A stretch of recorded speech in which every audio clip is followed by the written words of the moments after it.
Hello grade 12 students. My name is Irfan Rifai and welcome to Be Proficient in English with Binus University.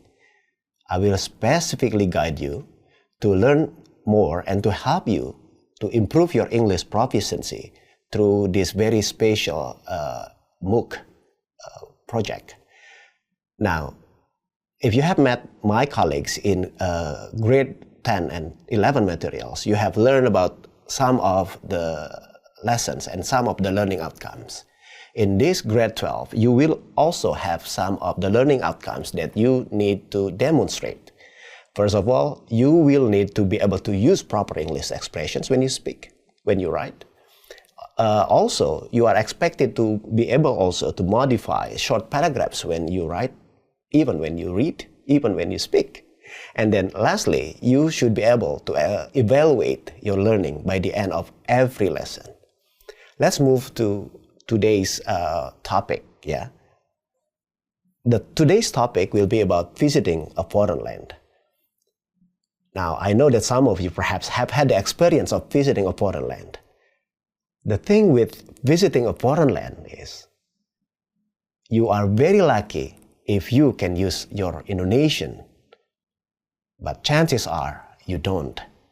Chances are, even when you speak or even when you visit a non-English speaking country, you will have to use your English because that will be the lingua franca. That will be the language that is used globally all over the world. So let's talk about the places that people are visiting. Some people love to go to the beach, with their family and friends for a holiday. Are you the one? Some people love to go to these very famous, attractive or tourist attractions, like some of the cities that people visit in Europe. Well, you know the picture and you know what the city is, right? Some people also love to visit a very famous local tourist attractions, like Bali. And some people, again, can come back to Europe. In some of these countries, like what I said earlier, chances are you will use your English. As a tourist, you will have to have a very good plan when visiting a foreign land. We call this itinerary.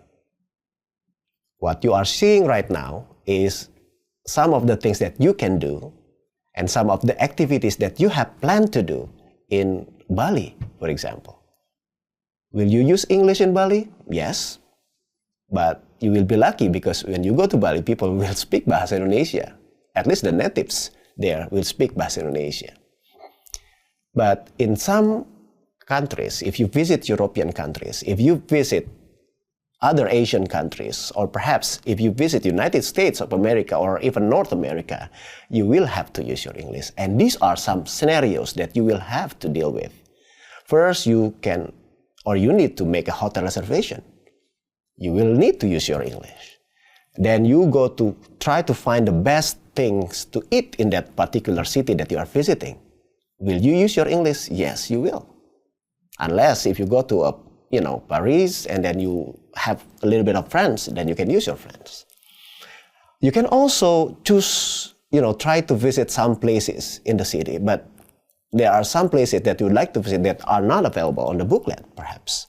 And you can go to another popular tourist destination in the city. These are some scenarios that you will have to experience when you visit a foreign land. Now let's focus on one particular scenario that you can do.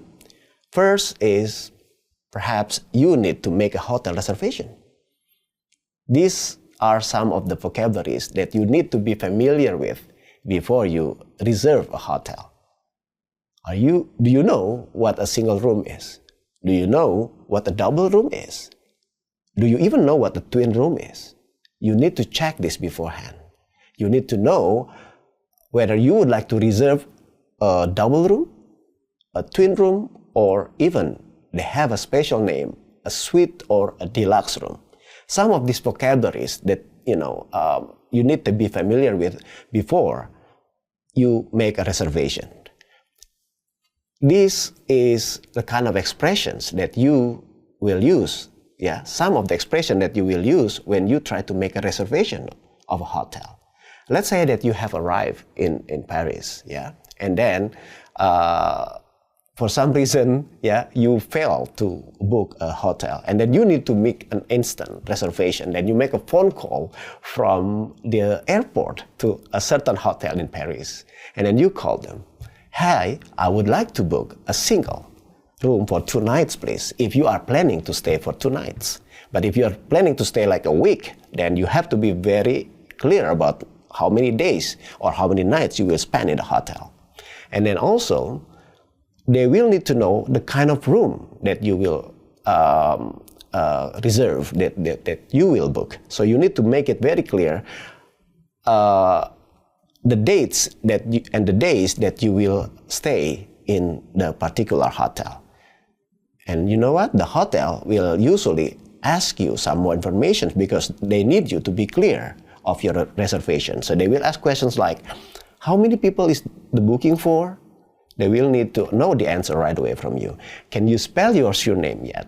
If you do not know how to spell your name, because when you come to a foreign land, you need to make sure that you are able to spell your last name because it will be on your booking. And then the next question that they will often ask is, what time do you want to leave? Yeah, or arrive or check out. Yeah, these are some information that you have to prepare beforehand, and it's coming back to your itinerary, your planning. All right. Now, so I want you to memorize these expressions because these are very basic expressions that you can use when you are making a reservation by phone. When you have to make a reservation by text, it is perhaps a lot easier for some people. But if you have to make it by phone, I want you to memorize some of these expressions to open a conversation about making a reservation. All right?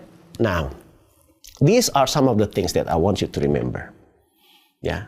First, go back to your itinerary. Yeah, you have planned everything. Now, these are some of the questions that will be asked by the hotel prior to your stay in the hotel. And you can use them as your guidance in the beginning. So they will ask you the questions like, how many people is the booking for? How many people are going to stay in the hotel? And then how many days or nights you will spend at the hotel? Again, can you spell your last name? Can you spell your surname? And what time do you want to leave? And what is your itinerary? This is actually a reflective question that you can ask yourself. Right? So always consult your itinerary, always consult to your plan. So I want you to remember those expressions in the beginning when you want to make reservation, and I want you to remember the kind of questions that may come up from the hotel and going back always to your itinerary. Now, what about the following scenario? Finding the best local restaurant. Can you transfer what you have just done?